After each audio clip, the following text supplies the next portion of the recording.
Jean-Claude Pont. Derrière ce micro, un gros plaisir de vous accueillir. Fidèle au poste le mardi pour le dossier avec le commerce équitable. Vous en êtes un spécialiste, puis vous avez eu des fonctions artisan du monde Saint-Malo, président d'honneur, je crois. Enfin voilà. En tout cas, vous connaissez bien le sujet. Et la semaine dernière, vous êtes venu nous parler de la COP 30 qui vient de se terminer. C'était à Belém, au Brésil. Il y a eu des enseignements à tirer pour vous? C'est un peu décevant sur le résultat. Beaucoup de gens sont un peu mitigés sur le rapport final, surtout. Expliquez-nous un petit peu pourquoi.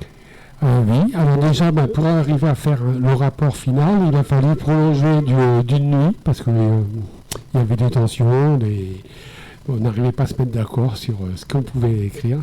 C'est important, les mots qui sont mis dans le rapport, et on n'a pas voulu acter la fin des énergies fossiles. Par exemple, ça fait plusieurs années que certains essayent de faire inscrire ça dans le marbre. Il y avait des lobbies qui faisaient pression pour...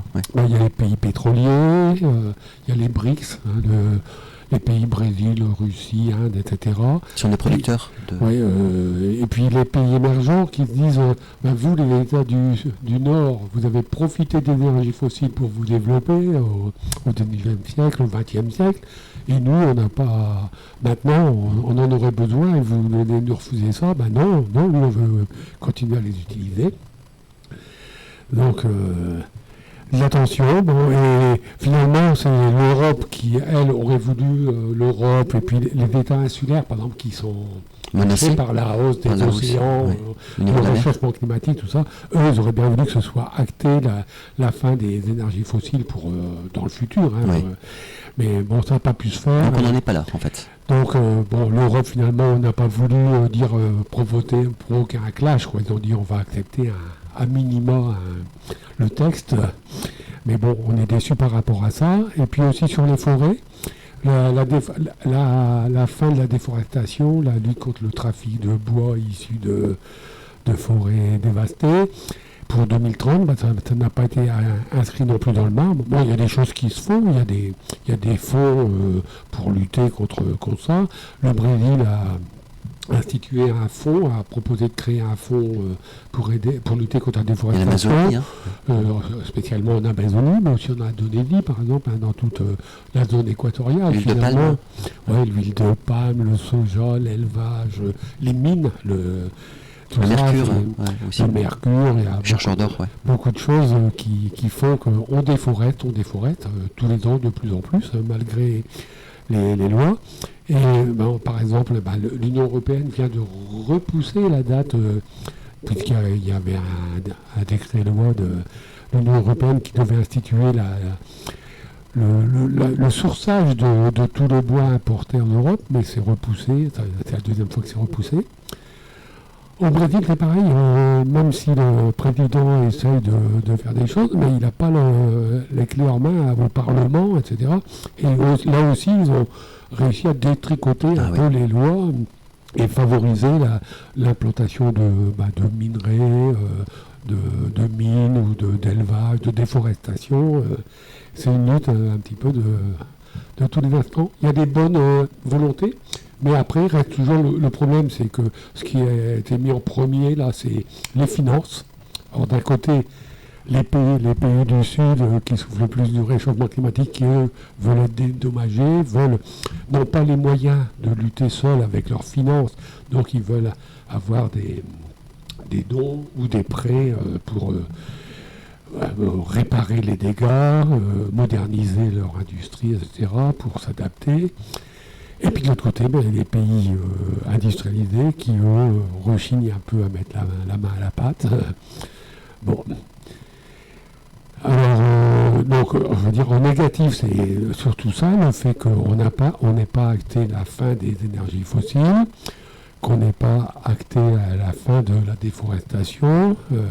Maintenant, il y a du positif, c'est quand même 194 pays qui ont participé, c'est pratiquement tous les États de la planète, mis à part les USA qui se sont retirés, mais 194 pays, plus de 30 000 personnes qui ont participé, les délégations officielles, plus les ONG, les peuples premiers autochtones du Brésil qui ont participé, 2500 journalistes, donc ça donne une visibilité à tous ces problèmes-là. Oui, j'ai oublié un point négatif moi, qui me chagrine un peu. J'ai vu que la Chine et l'Inde ont tenu que dans les prochaines COP, on parle des lois du commerce international et surtout des taxes douanières. Avec en arrière-pensée, c'est de supprimer ou moins de réduire la taxe carbone qui est à l'entrée des produits qui arrivent en Europe.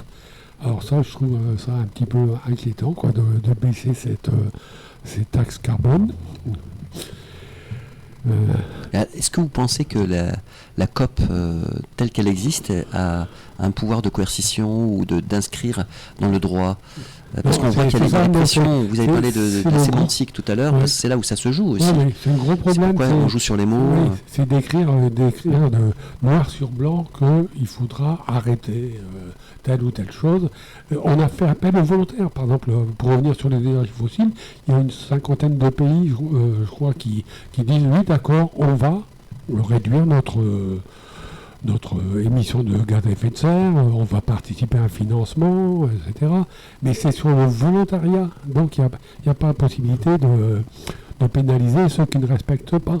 C'est pour ça que c'est important, les mots dans ce rapport à la fin. Il y aura des prochaines COP.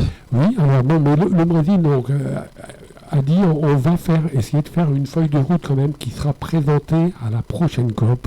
On va faire des réunions en avril au printemps pour préparer la prochaine COP. Qui aura lieu en Turquie. Alors là, c'est pareil, il faut revenir sur pourquoi en Turquie. Alors, tous les ans, cette COP, elle change sur les continents. Hein. Une fois, c'est en Asie, en Europe, en Amérique, etc. Et là, c'est l'Australie, parce que l'Australie est rattachée à l'Europe dans ce schéma-là. Et l'Australie aurait voulu organiser. Mais la Turquie aussi, elle a mis son veto. Et donc, il y a eu une grosse bagarre entre les deux. Finalement, ils se sont mis d'accord, ça relié en Turquie. Mais l'Australie sera vice-présidente, pourra participer.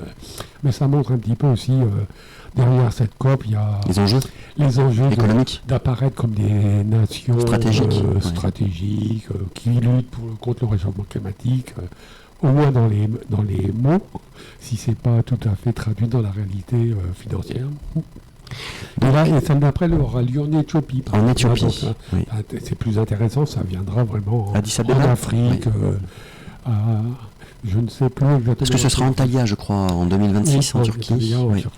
Et en Éthiopie en 2027, pays qui a connu des affres aussi, de sécheresse et de famine. Qui a besoin de la lutte. Donc il y aura des questionnements, effectivement. On voit que ça pose question, ces COP.